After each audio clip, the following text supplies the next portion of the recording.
Porque por uma cultura paternalista, a mobilidade social não estava ligada ao dinheiro. Nessa sociedade, ainda pré-capitalista, do ponto de vista econômico, o trabalho ainda não havia se tornado um objeto de troca no mercado. Eram os estamentos sociais divididos entre aqueles que cultivavam as terras sem possuí-las e os que as possuíam sem cultivá-las, que estruturavam as relações econômicas. Isto é uma observação de Tocqueville, Mémoire sur le paupérisme. Diante disso, é possível nós percebermos, de um lado, como e por que a micropolítica clientelística acabava por exercer um papel importante na organização do poder político. Ela que permitia as hierarquias, as fidelidades, mas também a produção de arquivos, registros, por exemplo, os notários. Embora fosse muitas vezes um inibidor da burocracia eficiente e racional, e, portanto, modernizadora. De outro lado, a gente pode entender como é que surgiu uma política econômica na era da Rainha Elizabeth I. Por essa política econômica, havia uma responsabilização das comunidades pela remuneração dos pobres, entre aspas.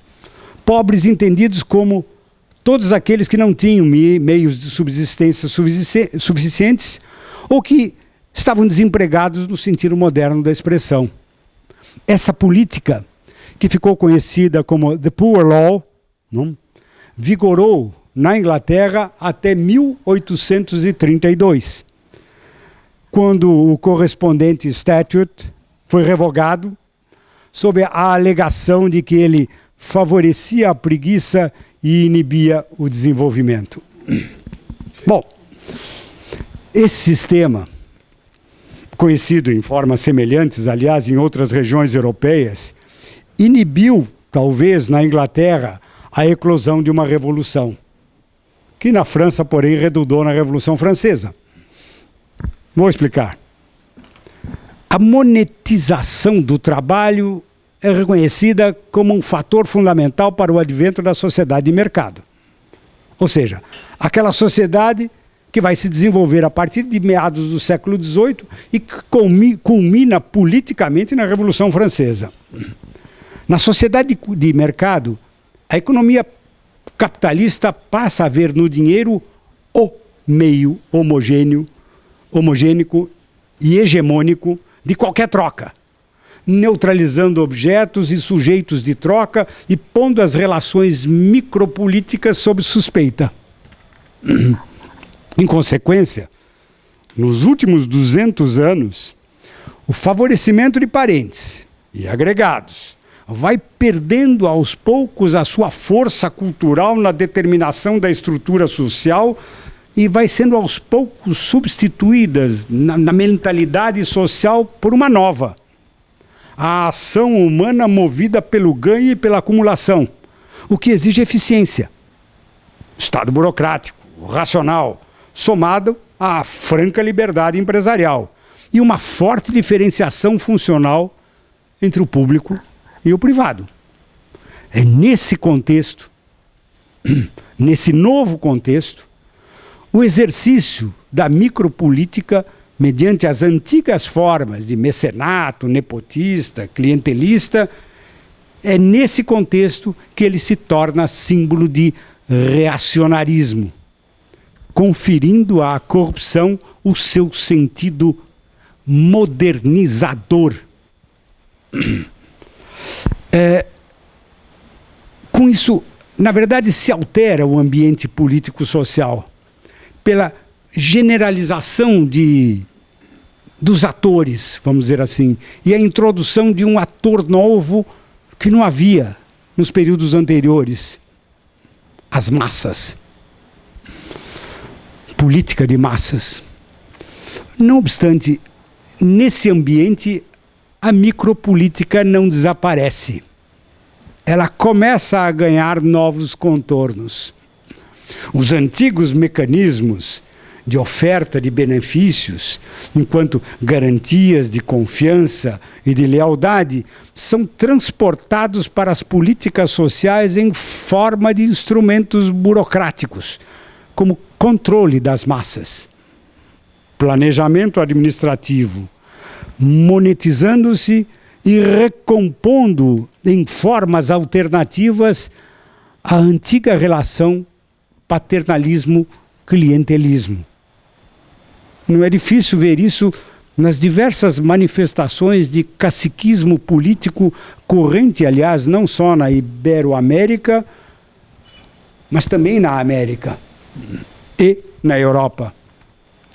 Bom, o que eu quero dizer é que a partir da Revolução Francesa introduzem-se alguns parâmetros importantes para o exercício do poder. Um deles está na mudança na estrutura temporal da política, cujo vetor se volta para o futuro e que passa a ter um papel significativo na formatação da política, impondo-se uma escolha entre políticas alternativas, entre programas políticos ou mesmo entre ideologias, capazes de alterar supostamente sempre para melhor o status quo. Com isso aparece, já no século XIX, a conhecida divisão partidária entre conservadores e liberais. Na segunda metade daquele século, pela divisão entre direita e esquerda. A direita vista por socialistas e comunistas como reacionários, e ela própria vista como progressista. Isso se introduz no universo político. A ideia de progresso entra e é nova. Com isso, cresce, de um lado, o entendimento da política como uma questão de consciência de cada cidadão, trazendo como consequência uma crescente integração entre opinião pública e imprensa. Opinião pública mediatizada, usando uma linguagem de hoje. O que vai favorecer a chamada crítica à corrupção, num novo sentido. E de outro, uma progressiva diferenciação entre administração e governo, parlamento e partido, com o surgimento de uma figura até então desconhecida, o político profissional. Figura distinta de uma outra figura também desconhecida antes, o empresário, e que começa a tornar suspeita a confusão dos respectivos papéis. Com isso, o antigo clientelismo entra em crise. Entra em crise como forma aceitável de exercício da micropolítica. Ele é identificado como perversão política, na França, do Ancien Régime. Mas ele não desaparece inteiramente do mapa. E é desse modo que a corrupção e a crítica da corrupção ganham a sua faceta moderna. Vejam essa observação. Ele não apenas dava e recebia propinas acidentalmente. Ele elaborou planos e sistemas de governança com o exato propósito de acumular propinas e presentes para si mesmo. Ele se rebaixou à imundície e à sujeira da especulação e da corrupção. Ele não era apenas um ladrão público, mas o cabeça de um sistema de ladruagem, o capitão-geral de uma gangue. Essas palavras foram pronunciadas por Edmund Burke, filósofo, membro do parlamento, e descrevia um homem que durante 13 anos fora governador britânico de Bengala. Bom, o problema não estava propriamente e tão somente nas nomeações, no exercício de funções executivas do Estado, mas o que a gente percebe aqui é que ele estava no âmago mesmo da moderna democracia de sistema de partidos e de eleições. Nos começos de 1829, Nova York estabelecia um statute intitulado An Act to Preserve the Purity of Elections. O alvo era regulamentar as chamadas contributions, modo como se designavam pagamentos políticos no suporte de campanhas eleitorais, 1829. A dificuldade a enfrentar estava em distinguir entre contributions e bribes. Afinal, contribuição de campanha era mais um código capaz de encobrir o pagamento destinado a enriquecer um representante oficial para favorecer um ato oficial que beneficiaria o pagador. 1829.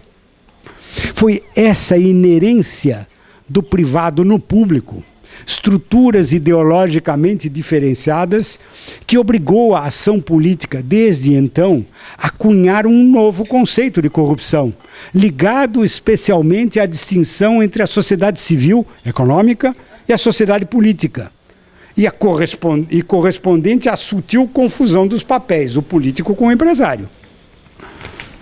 Realço aqui 2 favores a ensejar a nova circunstância condicionadora da nova percepção da corrupção.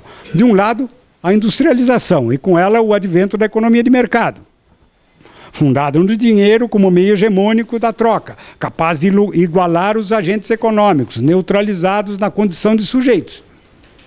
Sujeitos de direitos, a equiparar todos os produtos, neutralizados na condição de utilidades, como objetos de interesse geral, bens de uso, serviços, próprios para o consumo, como objetos de troca, e até mesmo, no fim, o próprio dinheiro como objeto de si mesmo. Enfim, com a industrialização, a noção de interesse, ganho, vantagem, lucro, se expande e atinge, assim, todas as relações econômicas.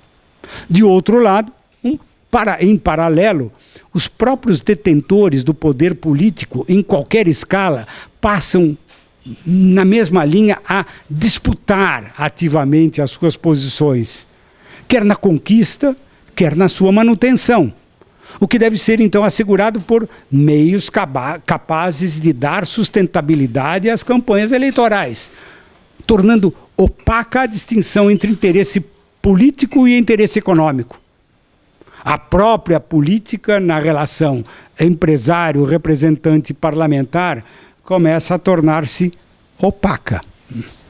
Essa nova situação recria a micropolítica e estatui um clientelismo de nova ordem, o que vai culminar na Revolução de 1930. O que acontece aí? O progressivo enfraquecimento do coronelismo e a ascensão em paralelo das diferentes formas de peleguismo. Nesse quadro, um novo conceito de corrupção acaba, por assim dizer, ser instrumentalizado como uma recorrente bandeira política.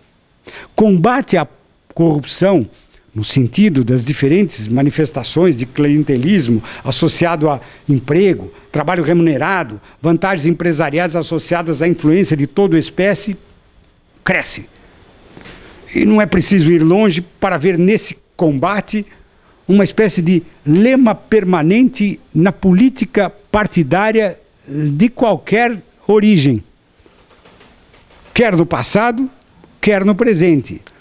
Tanto de partidos de esquerda, quanto de partidos de direita. Tanto em movimentos autoritários, não vamos esquecer que a Revolução de 64 veio com a bandeira de combate à corrupção, como nas restaurações democráticas. Lembrar o udenismo brasileiro depois da era Vargas. Corrupção não perde propriamente as tintas morais que sempre acompanham, mas toma, no sentido moderno, esse sentido de inibidor do progresso. Por isso que é bandeira partidária. Você acusa o outro de estar atrapalhando, de inibir o progresso. E é com isso que ela vai adquirindo cada vez mais uma conotação com escândalo. Escândalos incorporam-se à cena política pela revelação dos segredos inconfessáveis, dos detalhes picantes de políticos proeminentes, figuras obscuras ligadas a empresários. Nessa nova dinâmica, corrupção adquire uma nova lógica.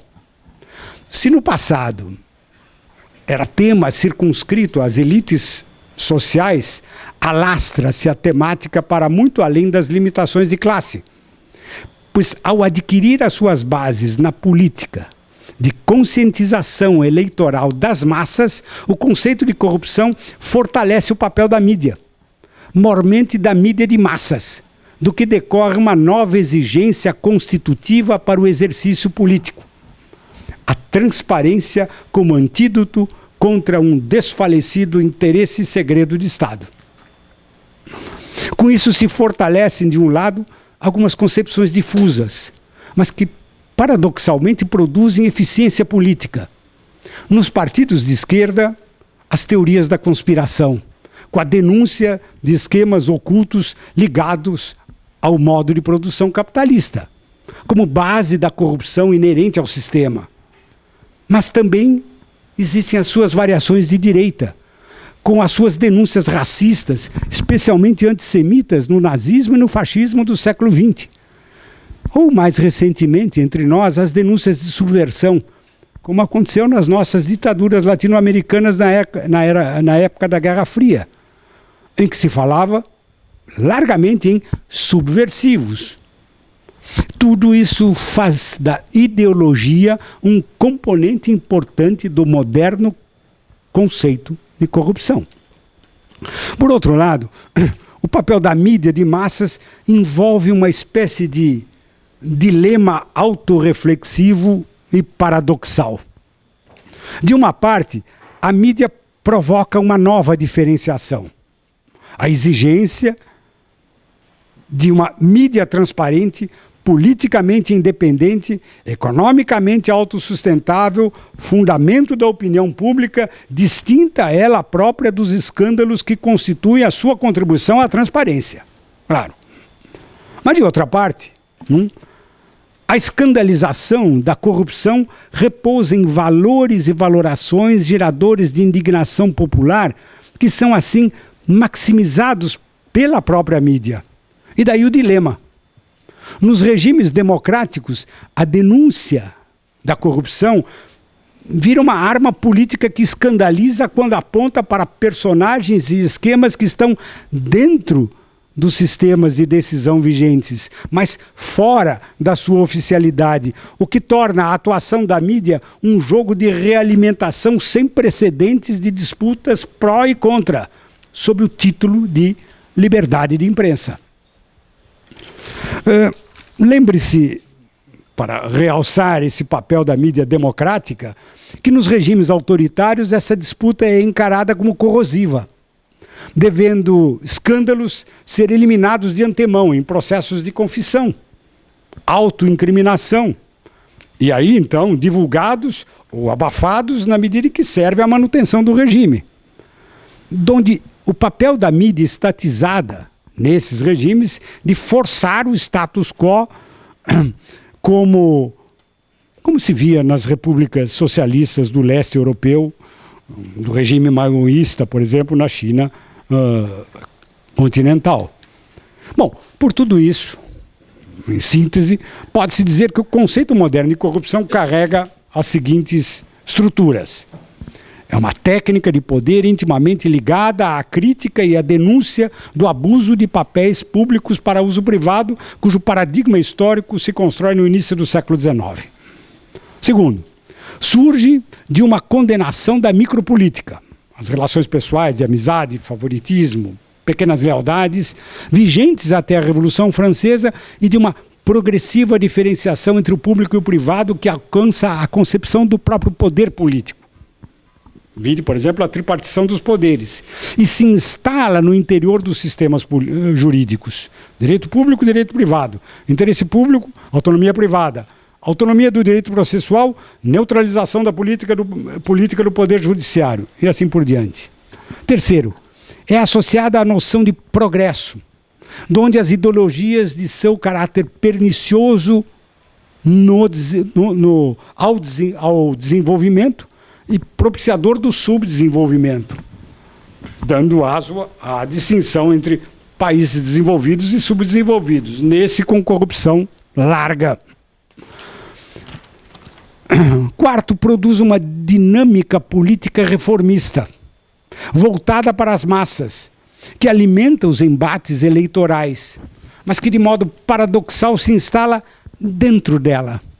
Nesse sentido, está presente em todos os grandes movimentos ideológicos de luta pelo poder do século XX, quer de direita, quer de esquerda. É palavra de ordem chave nas lutas pela pureza das democracias parlamentares, mas aparece também nos expurgos que se observam na China ou na Coreia do Norte. Quinto, alimenta-se do escândalo, que ultrapassa a estrita esfera das elites e ganha repercussão generalizada, onde o papel da mídia e da opinião pública massificadas. Finalmente, torna-se, em nossos dias, no grande mal político da civilização, capaz de atingir todas as esferas de interesse público, até as exigências ecológicas, como se vê nas ações da Transparency International, alimentando-se de uma diferenciação entre complexidade e transparência, que chega até as grandes corporações privadas com os seus programas de compliance. Bom, entende-se assim que, da parte da literatura científica, uma tentativa de distanciar-se do fenômeno, naturalizando-o moralmente, de certa forma, não? Como aliás fazem certos estudos antropológicos na linha do Marcel Mauss, não? Ligando as diferentes manifestações de reciprocidade estrutural, cuja complexidade é então uma variável que vai das observações dos comportamentos em sociedades primitivas a uma generalização explicativa mesmo para todas as sociedades desenvolvidas, é o que aparece, por exemplo, no início do século, nas observações de Simmel, no seu Philosophie des Geldes, a filosofia do dinheiro, que aparece, na verdade, no final do século XIX, começo do século XX, onde Simmel diz que o suborno e a propina são conceitos universais, intemporalmente aplicáveis a qualquer cultura. De um modo semelhante, em 1957, Robert Merton, no seu Social Theory and Social Structure, ele parte da função-chave do chefe na organização, centralização e manutenção de fragmentos do poder. Com isso, satisfazendo necessidades não adequadamente satisfeitas pelas estruturas juridicamente dispostas e culturalmente aprovadas pela sociedade. O que significa que são as deficiências estruturais da estrutura oficial que geram necessariamente, como alternativa, uma estrutura não oficial. Daí a distinção do tipo corrupção integrativa e corrupção desintegrativa. Um outro autor americano, James Wilson. Corruption is not always scandalous. Sendo a primeira, a integrativa, aquela em benefício da governança política como um todo. E a segunda, aquela gerada pela autoridade em benefício próprio e privado. Essa não pode. Mas a outra, sim. Interessante, nesse sentido, o testemunho que eu recebi de um outro amigo alemão, a quem eu escrevi, pedindo que ele comentasse um pouco o tema desse seminário. Albrecht Schaefer, que eu sucedi na Siemens, aqui em São Paulo, como chefe do departamento jurídico. Ele, na Alemanha, foi chefe do departamento jurídico da Siemens Mundial. Ele me escreveu o seguinte: corrupção é Realpolitik, da Business Administration. O conceito de Realpolitik foi cunhado como reação à Revolução Fracassada de 1848 e foi globalizada por Henry Kissinger para a política externa. Realpolitik significa o sacrifício de interesses permanentes e de longo prazo em favor de vantagens de curto prazo. Realpolitik é caracterizada mediante déficits normativos. Sobre o conceito de corrupção, deve-se dizer que em todos os estados, corrupção é submetida a penas. As leis criminais estatuem cada qual o fato tipo da corrupção. Mesmo quando, a propósito, possam existir diferenças, o conceito de corrupção é de tal modo suficientemente estabelecido em lei que com ele pode-se trabalhar em qualquer parte no mundo com certa tranquilidade.